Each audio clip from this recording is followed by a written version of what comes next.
acredito que é caráter, né? Mas que são líderes que são totalmente narcisistas. É até estranho a gente falar que o pastor... Existe pastor narcisista? Então, esse transtorno, chamado transtorno narcisista, é um transtorno de personalidade. Por isso que você pode dizer assim, uma questão de caráter, porque o jeito do cara de ser é um transtorno da personalidade. É o jeito do cara ser, sim. Se apresenta ali nas características Não é uma dele. doença. Não é uma doença mental. Nada disso. É o jeito ele optou dele em de ser assim. E como como que o organismo dele, a mente dele se formou desse jeito para ele se tornar um adulto dessa maneira, isso é uma discussão na ciência, nos ramos da psicologia, se o ambiente onde ele cresceu favoreceu, se as escolhas dele, a carga genética, mas é um cara consciente. O psicopata também é um cara consciente, ele sabe o certo e o errado, ele responde pelos seus atos, não tem uma medicação que ele tome para curar ele disso. E é claro, ele poderia se dar um tratamento terapêutico, só que é um tipo de transtorno que ele se retroalimenta. O jeito dele de ser, que é manipulador, maldoso com as pessoas, faz ele sentir que ele é o centro do universo. Então ele nunca está errado.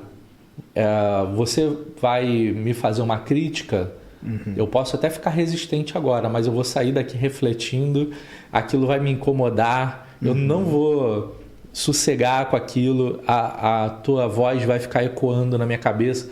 O narcisista, ele não vai ter isso, ele tem a plena certeza de que você está errado, que ele está certo, e você pode ser alguém que favorece os planos de vida dele, ou que você pode ser uma pedra no sapato dele para ele te descartar. Então, são pessoas que não vão se dar o tratamento. Existe gente aí na internet, blogueiros e tal, são poucos, né? Muitos são mais americanos que dizem que são narcisistas diagnosticados e conscientes, mas a regra, assim, de forma geral, o cara não se dá o tratamento, ele vai achar ridículo você dizer que ele tem transtorno, que ele precisa de terapia, e o comportamento deles tem características previsíveis, coisas que eles fazem que é comum a todos, por isso se dá o diagnóstico. Dentre uma série de características que tem no manual, que se usa para o DSM, para se ver esses diagnósticos, tem várias características. O cara preenche uma quantidade dessas características, ele recebe o diagnóstico. Mas também é o seguinte, o teu líder religioso, se ele tem um comportamento abusivo, características narcisistas, você não precisa nem que ele tenha um diagnóstico. Se ele já causa um transtorno na comunidade de fé, na tua vida, na tua família, se ele abusa de você, abusa da sua fé, você não precisa, eu só vou sair dessa comunidade depois que ele receber um diagnóstico. Ele não vai lá buscar isso. Não vai mesmo. Você tem que saber, é você saber quando você está sendo agredido. E a maioria das agressões, elas não são físicas. O cara não está te dando um murro. Ele está te manipulando, está jogando com a sua vida. Ele está sendo passivo-agressivo. Ele vai pregar, te dar alfinetadas. Ele te coloca contra o irmão. Ele abusa de você financeiramente. E todo tipo de recursos que ele tem para usar te ofende, te diminui, te deixa com sentimento de culpa, te deixa amedrontado. Você vai dormir com aquele líder religioso na cabeça, sonha com ele. Isso tudo está te causando adoecimentos emocionais. Você está passando por um relacionamento abusivo. Só que é incomum você ouvir que o líder religioso ele abusa emocionalmente de alguém, mas essa é uma novidade que nos últimos poucos anos aí está se tornando assim um assunto importante. As pessoas estão falando disso, era muito comum ouvir assim, poxa, a mulher que é abusada do marido, né? A força física dele, era o poder econômico, era um cara que menosprezava. Pode acontecer da mulher fazer isso também, mas o homem aparecia muito mais porque era o cara que economicamente ativo, né? Hoje a mulher também está no mercado de trabalho, mas historicamente era assim que se via, né? Mas agora você começa a perceber que a liderança evangélica ela precisa de um se liga, porque isso está acontecendo pelo Brasil todo, não é mais casos isolados e está acontecendo em uma diversidade de denominações e movimentos. Isso está alarmante e o futuro, a próxima geração de evangélicos no nosso país, a igreja dos nossos filhos, dos nossos netos, ela depende da atitude que nós vamos tomar agora. Então, mas vamos lá. Como que uma pessoa que está no meio, está nessa igreja, está com esse líder, pode identificar, tipo, como eu consigo dar um passo para trás, porque também tem aquela coisa da lavagem cerebral, né? Boa. Como é que essa pessoa pode falar assim, peraí, isso está acontecendo comigo.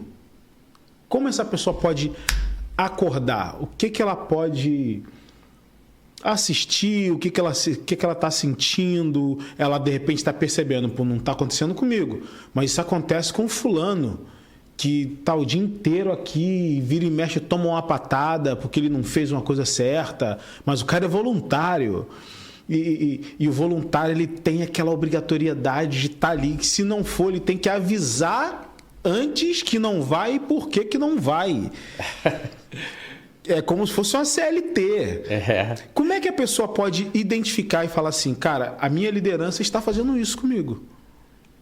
Então, como eu havia dito, a pessoa saber quando está sendo ofendida, agredida. E sair, né? E o cara, ele fica suportando aquilo. Essa é a solução, é a máxima onde nós vamos sempre chegar. Ele tem que sair. Chegou a reconhecer que está sofrendo um relacionamento abusivo, o cara não vai mudar, a situação não vai mudar, o cara ele não aceita uma repreensão, você tem que sair daquilo.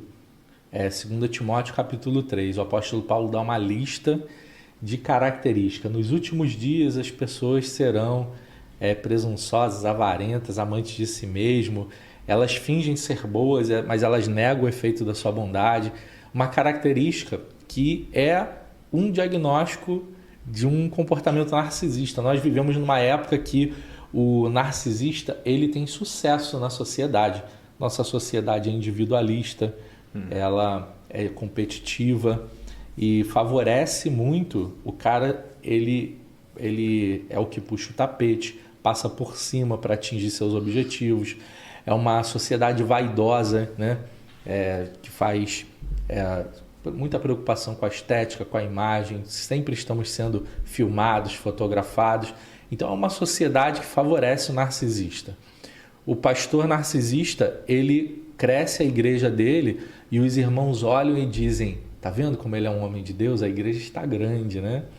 Aí você pensa aí, eu vou voltar para... Não, tranquilo. Tô indo e vou voltar. Pode ficar à vontade. Você pode pensar aí que megas seitas, reconhecidamente seitas historicamente, né, que se descolaram do movimento católico ou evangélico, elas são gigantes, enormes no Brasil e no mundo, e isso não é uma chancela de Deus querer dizer que porque cresceu, porque Deus estava com ele. Não, existem seitas gigantes que estão espalhadas pelo mundo, trazendo um falso ensino, fingindo ser cristão e deturpando, tendo outros livros, tendo outras fontes de revelação que não as escrituras. Então, como é que o cara sabe que ele está nisso, né? Quando você entra numa comunidade local ali, uma igreja local, e se ali tem um sistema abusivo em vigor, o problema é que a primeira etapa desse sistema, a primeira etapa de um ciclo abusivo, é chamado de bombardeio de amor, love bombing. É a hora em que você é conquistado. Então, se o rapaz que é um narcisista vai conquistar a moça, ele fala o que ela quer ouvir, ele diz que gosta do que ela gosta, ele é carinhoso, liga, ele é atencioso, é um príncipe. Só que esse conto de fadas, ele vira um conto de bruxa rapidamente, né? Você chega numa comunidade assim, você é cativado, você fala, nunca vi um pastor tão bacana assim, o cara me manda mensagem, ele me deu atenção, ele orou comigo, fui presenteado por ele, no meu aniversário ele fez um bolinho, me convidou e fez toda a atenção possível. E você sente assim, cara, que incrível, eu tive uma experiência. Essa palavra nos nossos dias para as igrejas, ela é importante, um ponto de alerta, a experiência. O culto, ele é feito para que você tenha uma experiência e você tenha boas sensações. Então, nosso culto não é todo cheio de luz piscando, conforto, a forma como te atendem, te recepcionam. Você sai dali com uma sensação muito boa. E então o início nessa comunidade abusiva, você vai sentir que você chegou num lugar perfeito, maravilhoso, vai te trazer boas sensações. E aí essa sensação do início é uma sensação que você vai carregar por a tua jornada lá. Você sempre vai buscar retornar àquela relação boa com o pastor, aquela sensação que você teve desde o início que você entrou, ela vai virar uma âncora, vai te prender. Eu já ouvi de alguns dependentes químicos, né, que a pessoa diz que quando ela usa droga, que a primeira sensação foi muito boa e que as próximas vezes que ela usou a droga, ela estava tentando sentir aquela sensação do início e nunca mais sente, e ela sempre sofre por aquilo. Não sei se isso é uma regra, mas eu já ouvi muitas vezes esse relato. E esse bombardeio do amor é o que garante o cara de ficar ali dentro. Depois, o próximo passo, você vai ser treinado, ou seja, a doutrinação que você falou, né? A lavagem cerebral. Como que um pastor tão bom, tão maravilhoso, ele iria querer o seu mal, iria te fazer algo ruim? Não iria. Então você está desarmado, você está aberto agora para receber qualquer coisa que aquela pessoa vai dizer. Ele vai te treinar, ele vai te ensinar como que o sistema tem que funcionar ali. Como um ladrão que ele planeja roubar a casa, mas antes ele vai na casa, fica amigo do dono, conhece o sistema de segurança, desativa ele e depois ele rouba aquela casa sem alarme, sem câmera, sem nada. Você fica suscetível, até porque os ambientes onde mais se tem abuso, e a gente pode falar até de abusos sexuais, né? Eles ocorrem em lugares onde você se sente seguro. Uhum. Então os índices vão estar grandes dentro da própria família. Às vezes é um parente próximo que cometeu um abuso sexual, porque o adolescente, a criança, a moça está ali, cara. É a casa dela. Nós tivemos agora, há um tempo atrás, um grande escândalo sobre isso, né? Não sei se você sabe, sabendo ou lembra. Uma igreja que uma menina foi abusada e os pastores abafaram esse caso, tá? Saiu no Fuxico Gospel, saiu em vários lugares, né? Tem então, até um pastor muito famoso, muito renomado. Você já pescou quem é? Já. Que até hoje a coisa abafaram, chamaram a moça para fazer um acordo para ela parar de falar. Eu até cheguei aqui no off falar com você, né? Que vou te indicar aqui para trazer a doutora Jane e ela vai te dar muito recurso, vai te trazer muito conteúdo, assim. A última vez que ela falou lá no evento que nós tivemos lá em São Paulo, né? Que o pessoal organizou lá, pastor Tiago e a turma lá organizaram a desconferência, ela trouxe um relato lá, cara, que me emocionou, assim. Então, assim, coisas muito duras acontecem nesse sentido aí. Ela trata com mais peculiaridade, a advogada, né? e ela ajuda muito as moças que passam por isso em ambientes de igreja. E então o ambiente onde é o abuso é onde você se sente seguro, como eu disse. Acontece muito ambiente de família, e nós vemos aí reportagens, né, quando acontecem em hospitais, o cara está no atendimento médico, não é comum a gente ouvir algo assim, Sim, infelizmente, sim. Né? No médico, a gente tem até que ensinar para os nossos filhos, né? Quando vai no médico, o médico tem que examinar, toca no corpo, às vezes vai ver você sem a roupa. Isso não é algo que você mostra para qualquer um, você mostra para algumas pessoas da sua casa, para um médico, então é algo muito íntimo. E o ambiente da igreja também é onde nós nos sentimos seguros para ficarmos à vontade. A gente deixa a nossa bolsa no banco e a gente vai lá, a gente deixa os nossos filhos correrem na igreja.